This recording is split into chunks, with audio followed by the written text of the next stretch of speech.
Right, Thiruvan Sarna, everybody. We can start the supportive factor session now. For that, can I kindly request everyone to say sadhu, please? Sadhu, Sadhu, sadhu, sadhu, sadhu. Namo tassa bhagavato arahato samma sambuddhassa. Namo tassa bhagavato arahato samma sambuddhassa. Namo tassa bhagavato arahato samma sambuddhassa. Katang bhavitani cha kundaliya tini sucharitani. Katang bahuli katani chattaro satipattane paripurenti.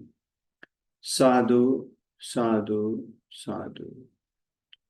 Dear friends in the Dhamma, today is 5th November. We have done another session of mindful walking and mindful sitting as usual. And then on this Tuesday as well, we are starting the discussion session. In other words, listening supportive factor session.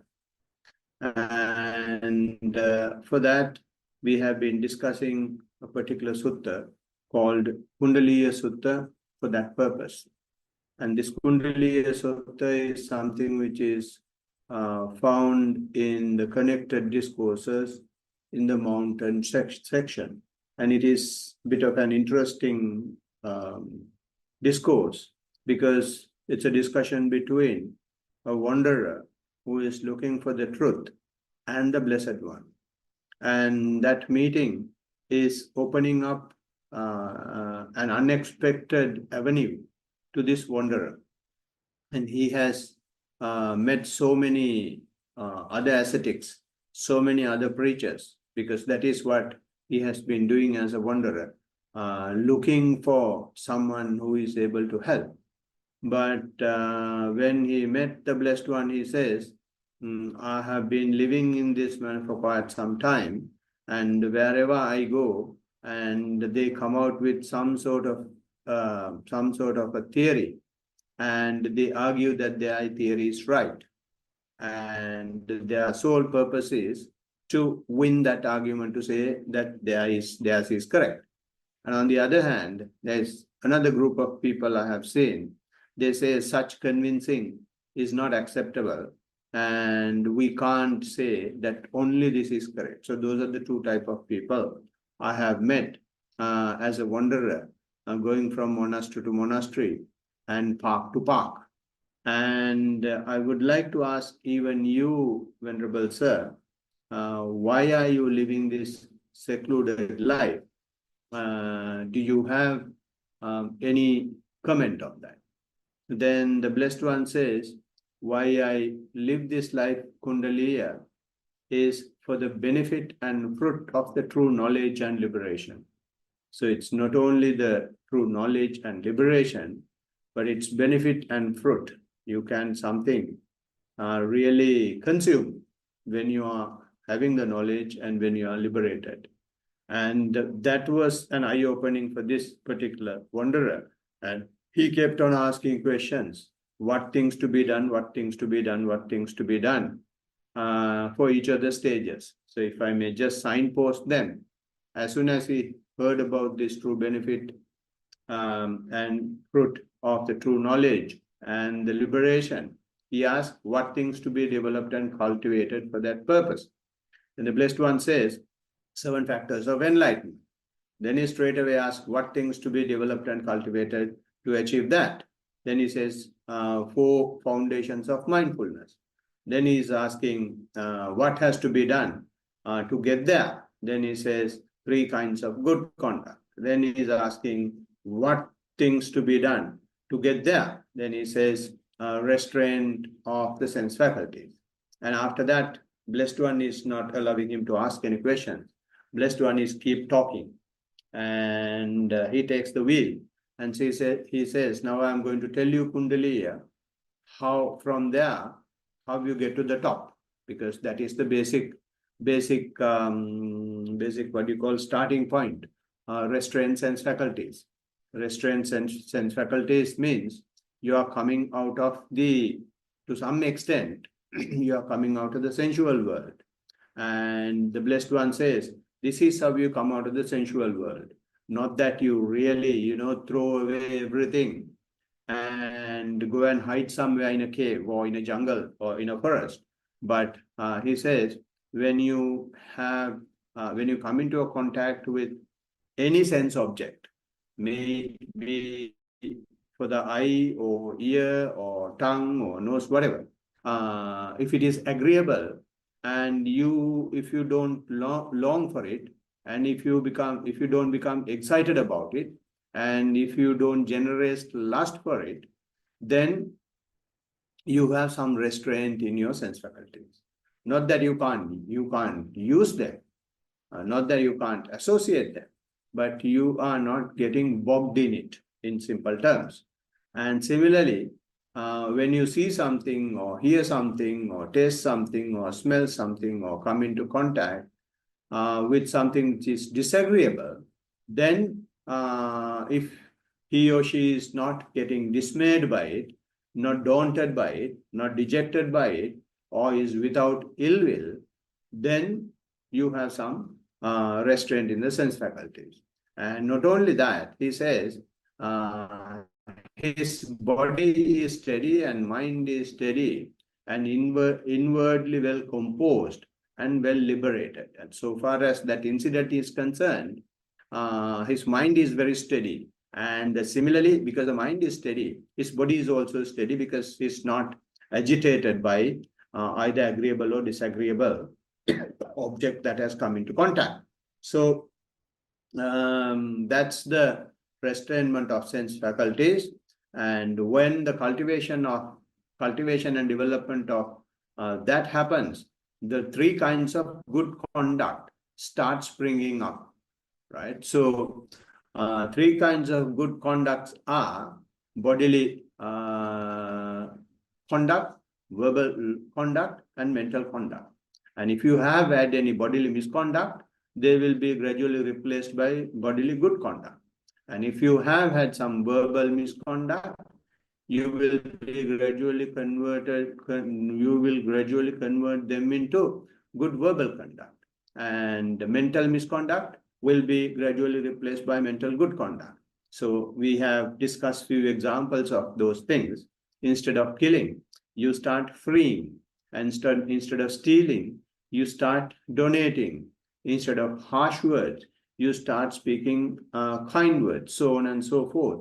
You replace your misconduct with the good conduct, not that you do it purposely, since you have some restraint in the sense faculties. In order to continue those restraint in the sense faculties, you have got to have very careful mind, which means you will have to be very alert. So that alertness brings the mindfulness into your living. When the mindfulness comes into the living, you start seeing what bad things, either verbally or physically, you are doing. And then because of that, you have an opportunity to replace them with what is acceptable, which is good conduct. And when this is happening, what naturally get purified is the underlying force of it, which is the mind. And earlier the mind was so corrupted. Now the mind is learning, instead of sensual thoughts, mind is learning to have renunciation thoughts. And instead of ill will thoughts, mind is having thoughts of non-ill will. And instead of harmful thoughts, mind is learning unharmful thoughts. So when all this happens because of your alertness, and that alertness has to be in your physical activities, that alertness has to be in your verbal activities, and alertness means your mind is also active now. So because of that, you are now with yourself. We function using these three doors: body, verbal, and the mind. So since you are alert at these three doors, it opens up another area. It opens up another facet of our existence, which is physical and mental process, entire physical and mental process.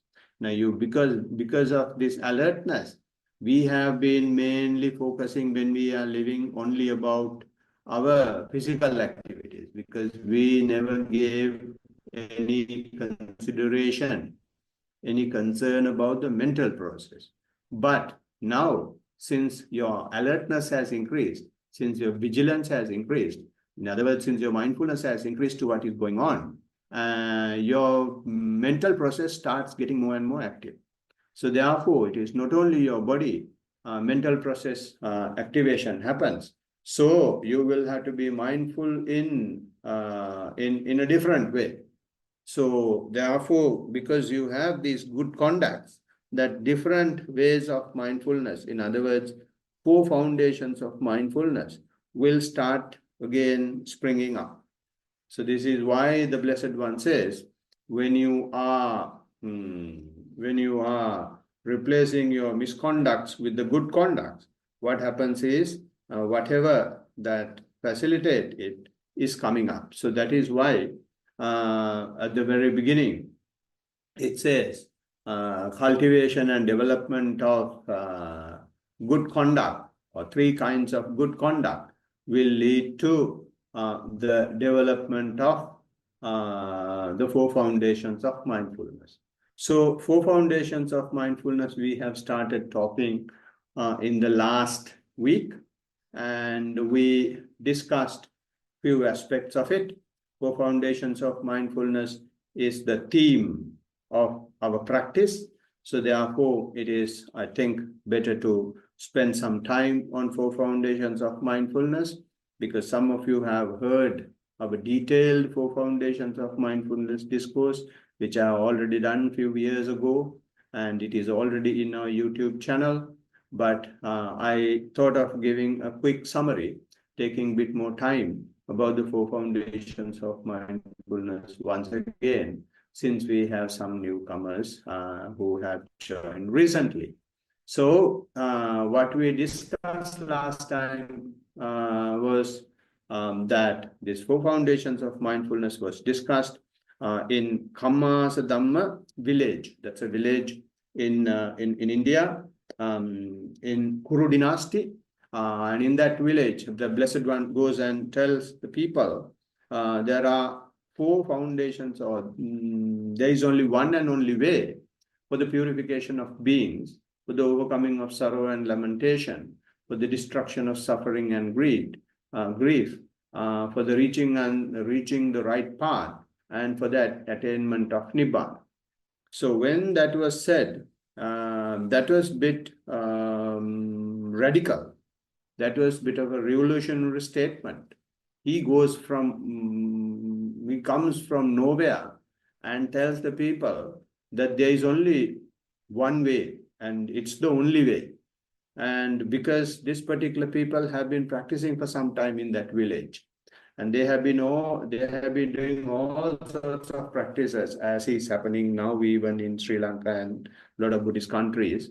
Blessed One goes and hammers them left, right, center, and you guys are wasting your time. This is the one and only way. And after saying that, it becomes so interesting for them, and then he's giving the discourse. When they listen now, not from their ears, their mouth are open, because he has made such a revolutionary statement. And he says, when you the one and only way I am specifying is the 4 foundations. What are the 4 foundations? Being mindful of the body, being mindful of the feelings, being mindful of the mind, being mindful of the phenomena. So he says, you will have to be mindful of these 4 things, but not just for the sake of being mindful, And whenever you are mindful of any of these four things or all of them, there should have some mental quality in your mindfulness. The quality is you will have to do it ardently. Ardently means you will have to do it with vigor, that you will not give up. You should be energized enough to eradicate, to tackle, to challenge any defilement that comes in the practice. Maybe observing the body, maybe observing the feelings, maybe observing the mind, maybe observing the phenomena. And that ardency is one quality. And the other quality is it should be with full awareness supported by mindfulness. We call it sampajano satima. And the third quality is overcoming covetousness and grief. Right? Covetousness means the excessive greed, and you should not be excessively liking certain things and having grief in the other things. Say, for example, when you practice, because this is a very attractive practice, there will have stages where you become excessively attached to some of the levels of the practice. So when that happens, then you lose your mindfulness. Therefore, he's saying, whatever the state you are in, if it is too attractive, you will have to simply be aware. You don't get involved in it. And if it is too difficult, which is also experienceable when you practice, then you will start feeling worried about it. You will, Blessed One says, no, you will have to discipline yourself that your job is simply to observe and not to generate grief. And if the grief is generated automatically, then again, you will have to be observant of the grief only, not that you repent about it. So in this manner, he's reminding the practitioner at the very beginning, make your observations, become a simple, become like a CCTV camera, become someone who is really doing the experiment, doing the observation without getting involved in it. Most of the time when we practice, we get involved in what is happening. So the Blessed One says, don't get involved, be ardent, not to get involved. Keep your full awareness supported by mindfulness, which means let anything happen, you simply keep continuing your mindfulness without getting either excessively involved in it or getting grief out of it. So with that quality, if you practice mindfulness, then he says, when you understand that, you can start being mindful of the body. That is the first thing he says.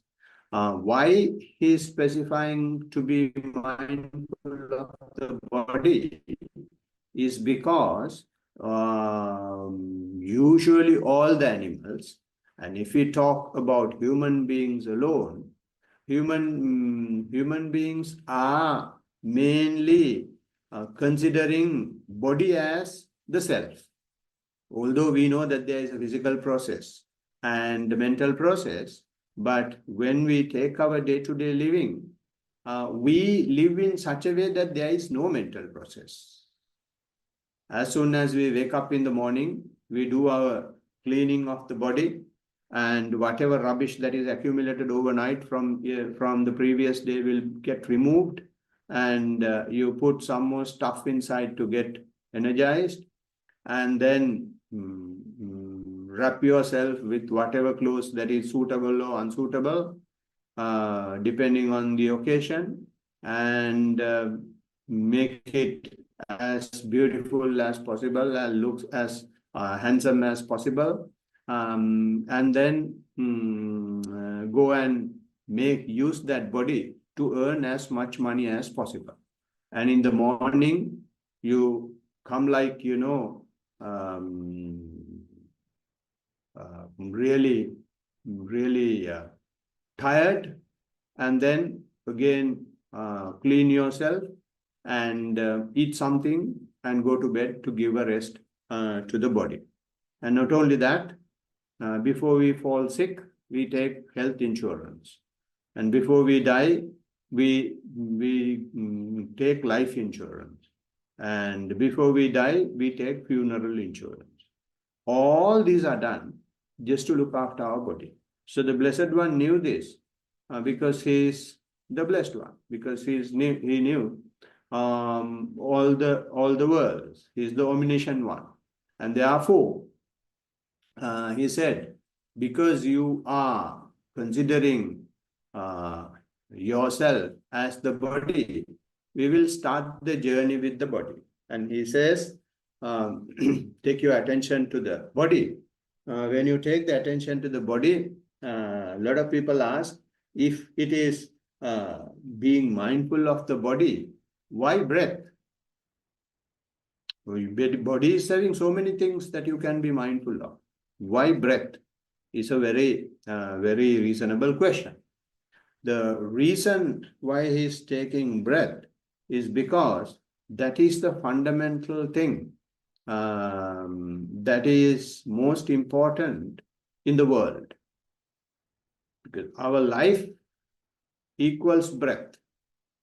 So therefore, he straight away takes breath on one hand.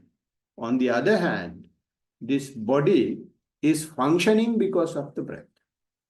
Right? So if you have your attention to the breath, you are directly getting involved with the physical, most essential physical energy, physical fuel that runs the body.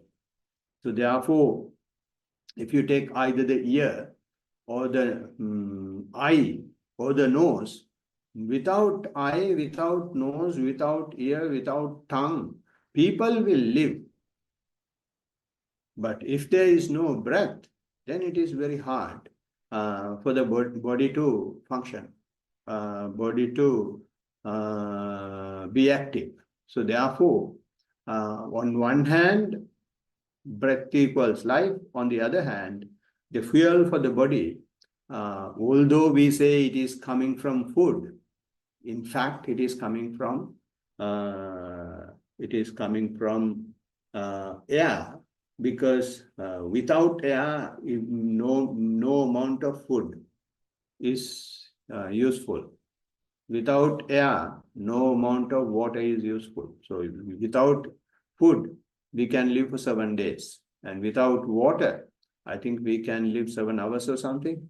I'm not quite sure. But without breath, I don't know how long you can live. So therefore, when he says being mindful of the body, he straight away says, okay, take your attention to the breath. But although in this canon, in the canon that we are using, we use the respiration or the breath as our first object of being mindful. But in Chinese canon, I have heard, I haven't read or seen, they start with the 4 postures. So it doesn't matter, different versions. And then only after that only they have the breath. So in our case, it is just upside down. We take the breath and then the 4 postures. So anyway, so this is these are the reasons why the breath is picked up. And if I may give another reason, the breath air is fundamental in the entire universe. Entire universe is held on air. If you simply take Earth is on the water bubble, and we know 2/3 of the Earth is water, and the land mass is on the water, and both land mass as well as the water body is on air. It is not hanging on anything. The AI is holding the entire thing. And if one day this holding capacity of the AI is lost, then we will start going very fast. Just imagine if it happens. So it is not only for the earth, it is something which is applicable for the whole universe, because universe is filled with air. So similarly, the universe that we call body is also, although we don't see straight away, each and every particle of this body is held on air. That is why we continuously breathe in and breathe out. So therefore, breath is so fundamental. So Blessed One is starting the body observation with the breath. So he says, initially when you take your attention to the breath, be aware, be mindful of the intentional breathing in or intentional breathing out. Or in other words, not intentional breathing in and breathing out, it's, intentional attention to the natural breathing in and natural breathing out. So the breathing in and breathing out is happening irrespective of whether you practice or not. So when you bring your attention initially to the breath, you will have to do it intentionally because you haven't done it in the past. So to this natural process, you bring your attention. So once you bring your attention, after some time, after it is running, to thoughts, and after running it to aches and pains, after running into sounds, and finally, suppose you get settled with your breath. If you are sitting for as a beginner, and I don't think there are many beginners here, most of you have been practicing for quite some time. So just remember your good olden days when you really started it. It's very difficult to bring your attention to the breath. Every time it goes. Not that it is not happening now, but you have some idea of what's going on. You are a bit more educated so far as the practice is concerned than you were before. So after some time, you will be able to observe your breath, maybe few breaths. And when that happens, you will initially see, after all the struggles, once your attention comes to the body, your breath is very, very gross. Your breath is very coarse. Your breath is very long. So you will observe when it is rough like that, you will observe that you have a rough, long breath, and you just become aware of it. And when you, without fighting with that long breath or the harsh breath, you will, after some time, because since you don't react to this situation, your breath may gradually start to subside. It will gradually shorten. So when it is shortening, you will see that it is gradually getting subtler.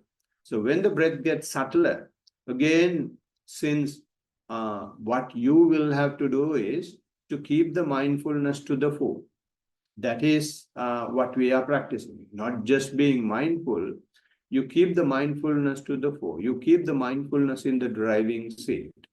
So since your mindfulness is in the driving seat, although you had long and very tangible breath earlier, when it is becoming subtler, and you will simply let it become subtle. And you simply observe that my breath is getting subtler. Not that you tell or remind yourself that it is so actively or so intentionally. You simply observe this changing nature. So all of a sudden, you may feel that my breath is not as tangible as it was earlier. but you simply let it happen. So when that happens, the Blessed One says, you learn to discipline yourself to the changing phenomena.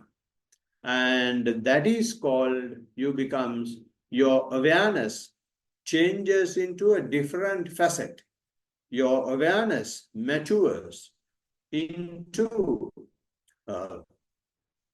what we call sikkati. Sikkati means you you get settled down with the settling breath. You become disciplined with the loss of the breath, with the losing of the grossness of the breath, or with the subtlety of the breath. You are not trying to look for bit more tangible, bit more long, bit more rough, bit more active breath. It is getting subtler, doesn't matter. I'm simply observing. So when that happens, your mindfulness with the when the object becomes subtle, your mindfulness will go in two directions. Feel that there is nothing to observe, and you will forget the mindfulness since there is no object. And for the keen and ardent practitioner, this is where the Blessed One, the required qualities are important. If the practitioner is ardent, although the object is loosening, although the object is disappearing, his attention will not disappear. And that is called ardent, that is called full awareness supported by mindfulness, that is called overcoming covetousness and grief. So you will not crave for gross breath, and you will not worry that the breath is becoming subtler. You simply let whatever happens happen, and you simply discipline yourself with the awareness. So when that discipline is increasing, your breath becomes very fine. And when the breath becomes very fine, your attention, your mindfulness becomes so sharp, because now you are able to have your attention when there is no object, or when the object is almost not visible, and when the object is becoming extremely subtle, you will have to be aware. For that, you need to have very sharp mindfulness.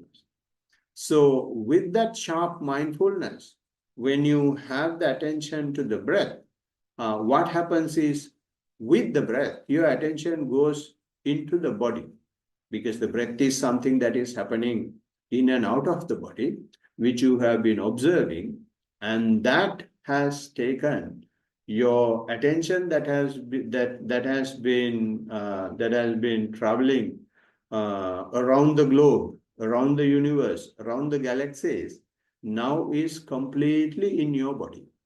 So when it is completely in your body, you become very conscious of the whole body.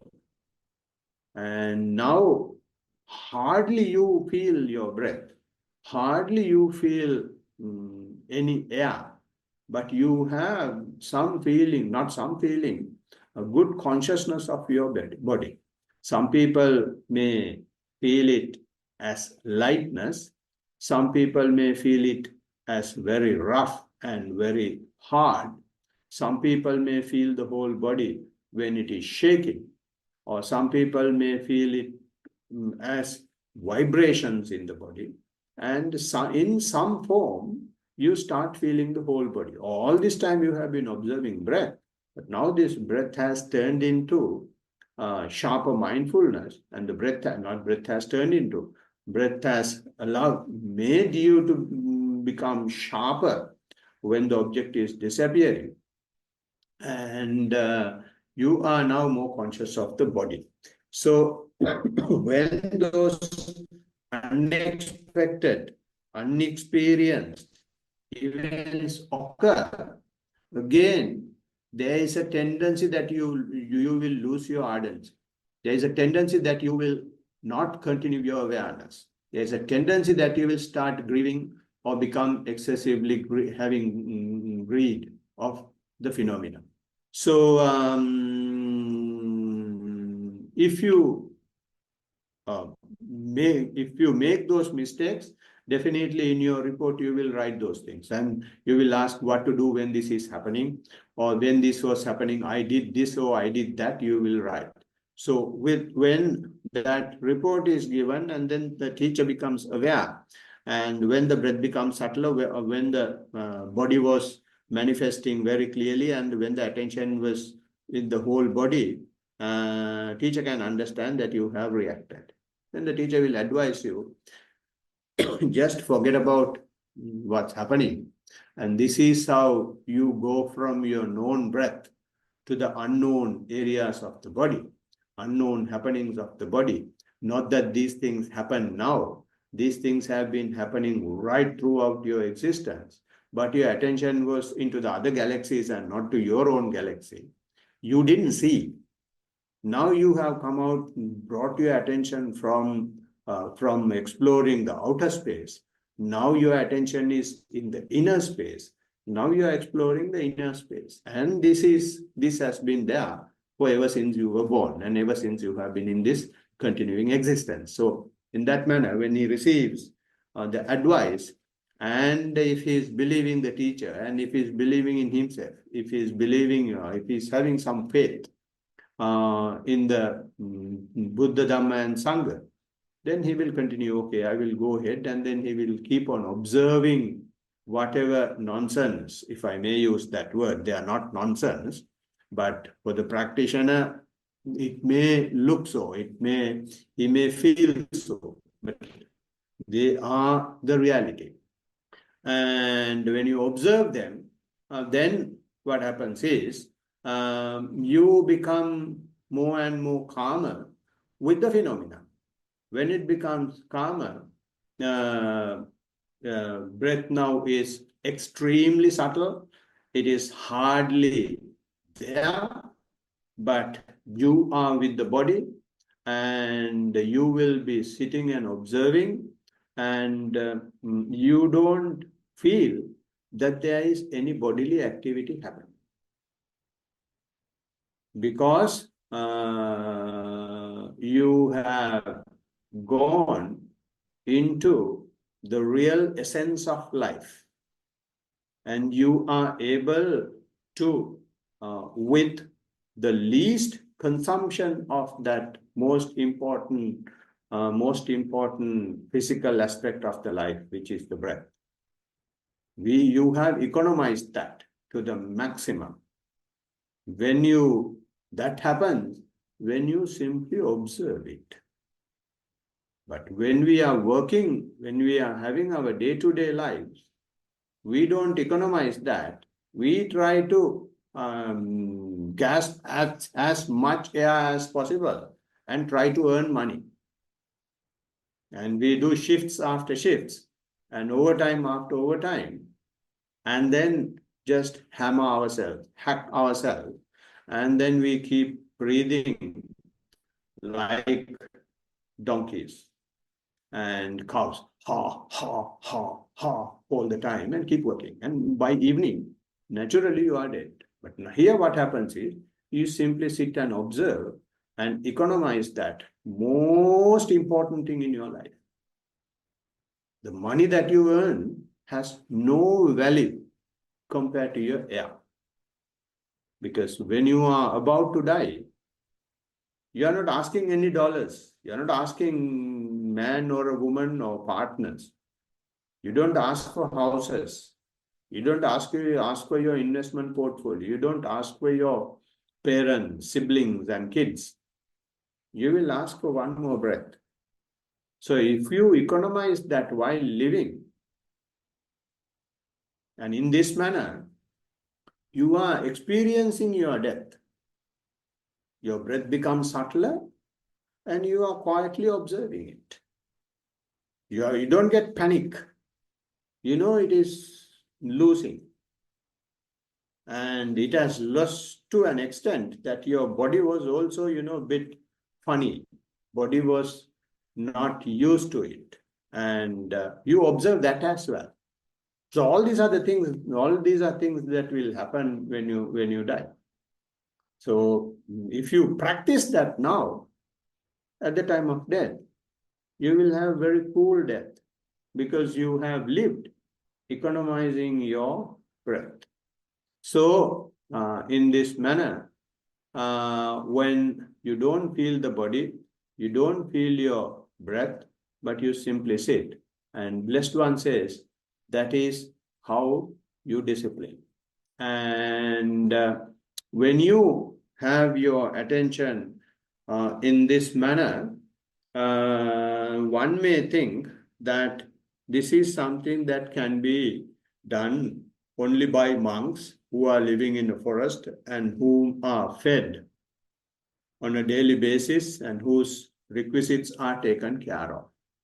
Because you sit and simply observe your breath. It is not the case. Blessed One is giving this technique to sharpen your attention, to sharpen your awareness, to sharpen your diligence. And when it is sharpened, Blessed One says, now you have the sword in your hand, you will have to make use of that to your advantage and use this skill when you do something else as well. So therefore, Blessed One is saying you can observe the body in another way as well. And that way is the 4 postures that I mentioned earlier. When you are sitting now, when you stand up, just be aware of the standing position. And when you are sitting, you are observing your breath or the sitting posture. When you stand, you bring your attention to the standing posture, which is that your soles are touching the ground. Both the soles are touching the ground. That is the 4 postures. When that is the first posture. When you feel that the soles are touching the ground, if you keep on observing that for some time, when you are standing, say for example, your friend said he will come and pick you in 5 minutes, and he has not come for 25 minutes. So you become, instead of panicking for him to come or for her to come, if you can observe your posture while standing, then it becomes like sitting. Your attention through the legs, your attention comes to the body, and that skill will start playing a role.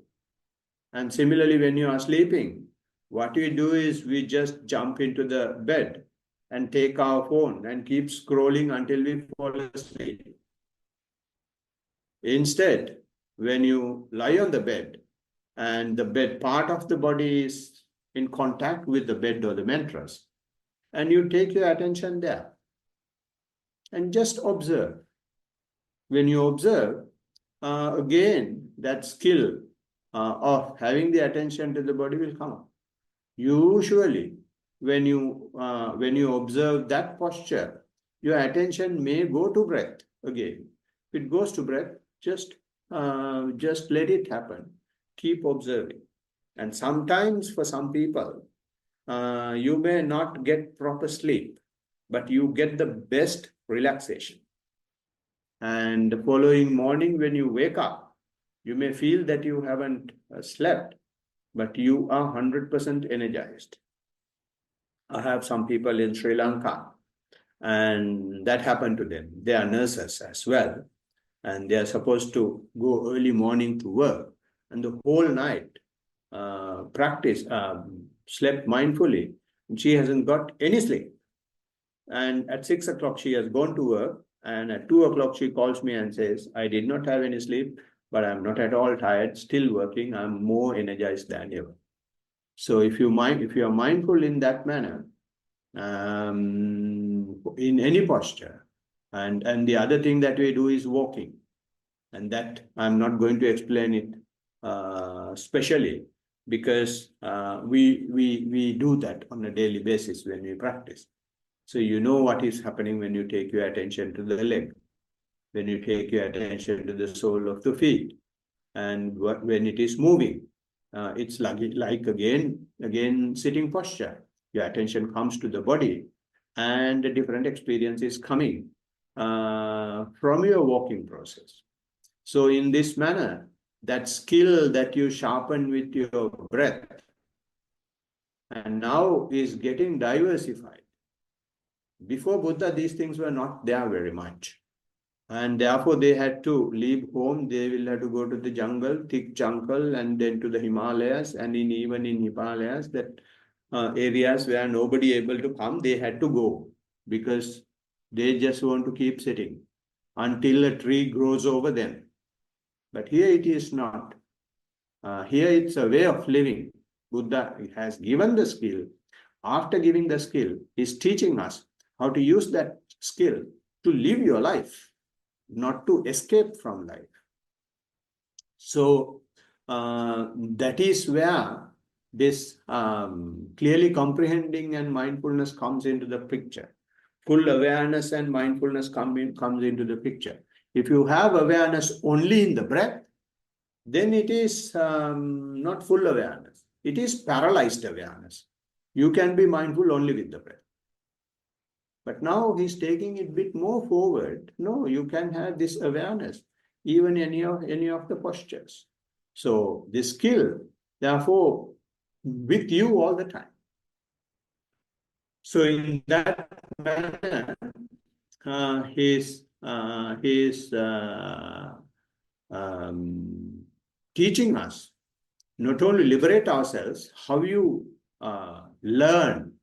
This is the nursery of reaping the benefit and the fruit of the liberation. And that is why they say, if you practice Dhamma, akaliko means you immediately get the result. So when you become aware of breath or the postures, the result is then and there. There is no need to wait for you to die and go to the next life and someone from the heaven will come and give you what is necessary to be given. No. Immediately you have the results. Since you have been practicing, you know what I mean. So that's another extension to the body awareness. So we are still talking about having awareness to the body. And there are 14 techniques that the Blessed One has given.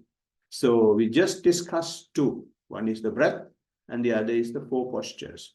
He doesn't stop there, goes even further, and he's having a separate section called full awareness section, or we call it clear comprehension section. And in that section, the Blessed One says, in this manner, section of the body movement and postures. And he says, again, monks, the bhikkhu in moving forward and in moving back does so with clear comprehension. With clear comprehension means when you move, when you go forward and backward, you will have to continuously be aware. Because going forward means when we are walking, it's a process which continuously happens with both the legs and with all the muscles in the legs, with all the muscles and joints in the leg. So there are things which are continuously happening as if a wheel is turning. So you can't just have the attention just in one place. But in the case of sitting and observation of the breath, you can have the attention at the entrance of the nostril or in the tummy or in the chest for some time until it, moves on to the other areas as we just discussed, to the whole body, etc. But here it is not so. This process is ever changing. So when it is changing, one who has had the ability to take the attention to the postures, he will be able to see other sub-postures within the main postures. One who is sitting, when he gets up, sitting posture does not immediately become a standing posture. There are a lot of sub-movements of the sitting posture to make it to the sitting posture. They are happening in slow motion. So he is now taking the attention to that area. So you become more and more close to the body in that manner. So he says, therefore, when moving forward and goes backward, he does it with clear comprehension. Clear comprehension means continuing mindfulness. And then he says, looking straight and looking sideways, he does it with clear comprehension, means full awareness. In bending and stretching the arms and limbs, does with the same way. In carrying or wearing the great robe, that so far as the monks are concerned, so far as the lay people are concerned, when you dress yourself, you become aware of it. Carrying and wearing of your clothes. And when you have your arm ball and the other two robes, he does so with clear comprehension. So it's about a monk. So when you take the other robes and when you have your arm ball, you are aware that it is there. So similarly, in your case, you are aware that the plate is there in your hand. You are aware that the plate is on the table. You are aware that you are about to eat. And then he says, does so with clear comprehension. In eating, drinking, chewing, savoring, he does so with full awareness or the clear comprehension. So there is nothing that is left where mindfulness is not applicable. Mindfulness is applicable in each and every moment, in each and everything that we do in our daily life. And he further goes on and says, in defecating and urinating, he does so with the clear comprehension. So this is where his great compassion comes. We keep Lord Buddha in a very high place and place incense sticks and beautiful flowers and all fragrance and all sorts of things, and that is the mentality that our temples have created about the Buddha. They have made Buddha as a god. He says, my teaching that you will have to be mindful when you defecate and urinate. That is where Buddha is. Not in the incense sticks and the flowers and the fragrance and all sorts of nonsense.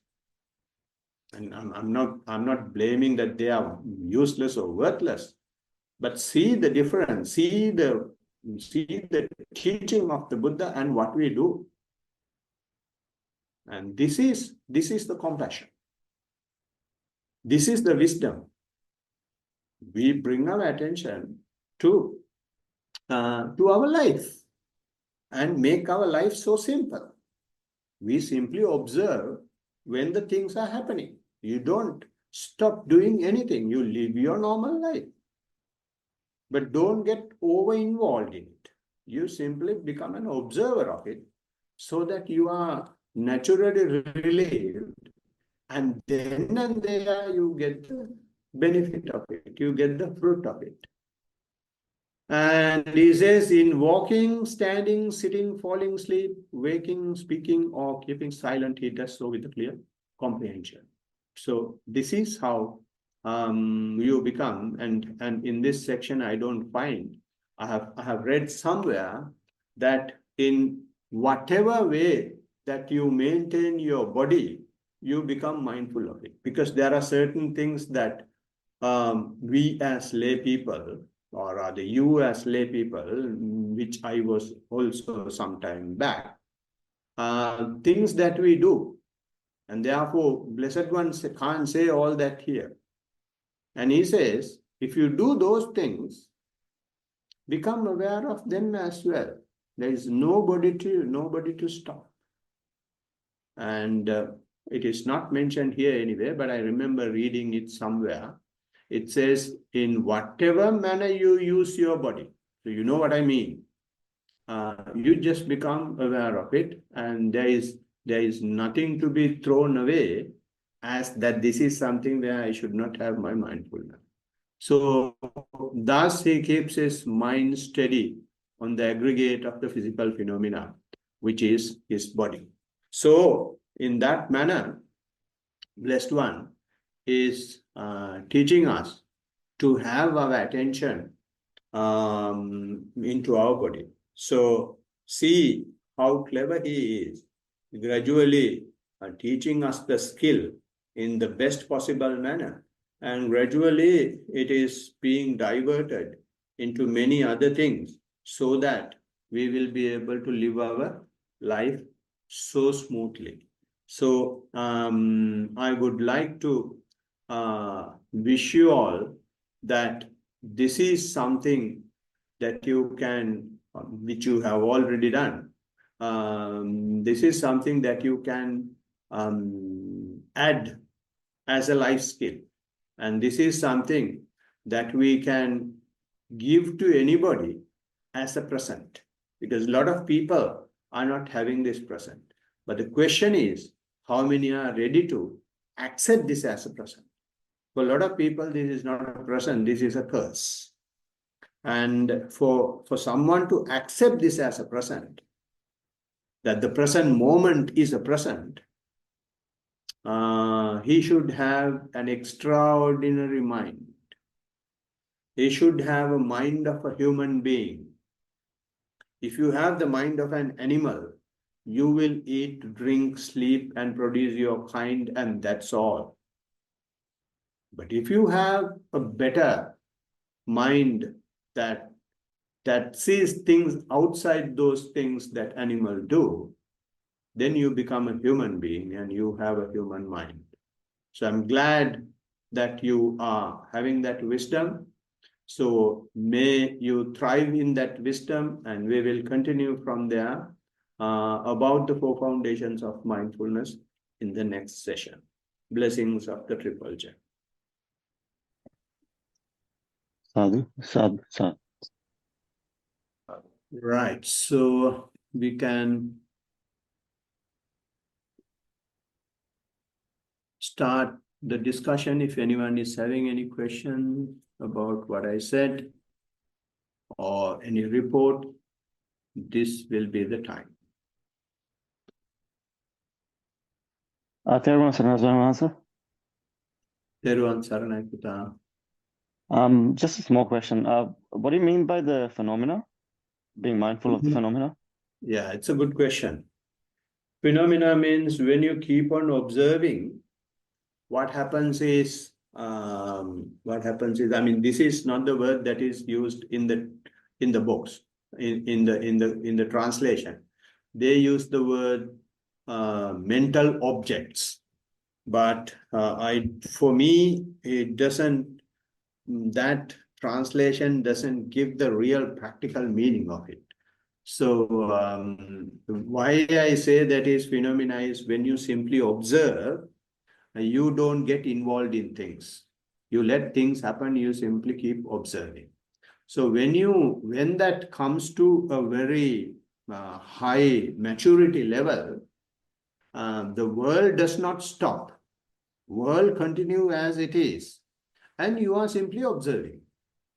So when you mature to that stage, everything is a phenomena for you. Things are happening, but you are an observer only. You are not involved. You get involved only if you are hungry, only if you are thirsty, only if you want to cover yourself. And only you will be getting involved with the phenomena for the utility value only. So otherwise, you are a simple observer. Entire world is going as usual. There is absolutely no problem. But for you, you have developed a skill to see it in a different way. So it is something that you called me, mine, and myself. Is you don't feel that anymore. So therefore, it becomes a phenomenon. Say, for example, when you master your observation skill, and when you master your observation skill, when you drive on the road, there is a beautiful girl that you see in the other car, and you see that woman, and then your mind is creating stories, the usual thing is going in your mind. So you are aware of that as well. And then that is getting reflected or manifested in the body as well. You are aware of that as well. So you understand that this is a natural thing that happens. You are not panicking about this is happening. You are not hating that it is happening. It's a natural thing. You didn't want to do it, but it happened. So it's a phenomenon. So this observation develops to that level to which that you are not intentionally involved, deliberately involved, but they are happening due to a cause, and you are able to see it. Make some sense? Yeah, that makes a lot of sense. Yeah. So,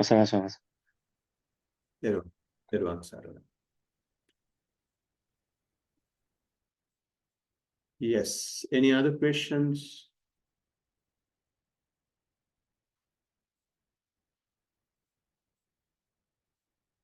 Any other reports?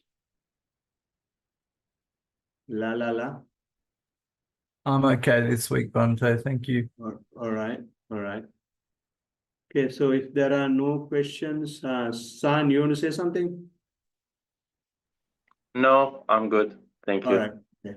Yeah. So if there are no questions, we can transfer merits. So who is going to do it today? I can do it. All right. Everyone, Saranai. And we have practiced mindfulness for about 1.5 hours and had a discussion and a talk, and we have energized more and more with positive energies after the practice and the discussion. So you can transfer these energies to the rest of the universe, and may all beings be happy. Well, with that determination, we will chant the traditional stanzas. Over to you, Chatuputa. May all devas share this merit which we have thus accumulated for the acquisition of all kinds of happiness and prosperity. May all other beings share this merit which we have thus accumulated for the acquisition of all kinds of happiness and prosperity. May all the beings share this merit which we have thus accumulated for the acquisition of all kinds of happiness and prosperity. May all beings inhabiting space and earth, devas and nagas of mighty power, having shared this merit, long protect the dispensation. May all beings inhabiting space and earth, devas and nagas of mighty power, having shared this merit, long protect the teaching. May all beings inhabiting space and earth, devas and nagas of mighty power, having shared this merit, long protect me and others.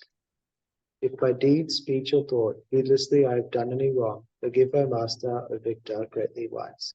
If by deed, speech, or thought, heedlessly I have done any wrong, forgive, O Dhamma, being seen here and now, timeless. If by deed, speech, or thought, heedlessly I have done any wrong, forgive, O Sangha, practice well, the incomparable. Let this merit accrue to our departed relatives, and may they be happy. Let this merit accrue to our departed relatives, and may they be happy. Let this merit accrue to our departed relatives, and may they be happy. By the grace of this merit that I have acquired, may I never follow the foolish, but only the wise up to the time I attain Nibbana. By the grace of this merit that I have acquired, may I never follow the foolish, but only the wise up to the time I attain Nibbana. By the grace of this merit that I have acquired, may I never follow the foolish, but only the wise up to the time I attain Nibbana. Sadhu, sadhu, sadhu. Sadhu. So, Everyone, blessings of the Triple Gem to all of you. We'll see you on next Tuesday, which is 12th. Everyone, Saranai. Thank you, Bhante. Teruvan Saranai. Saranai. Teruvan Saranai.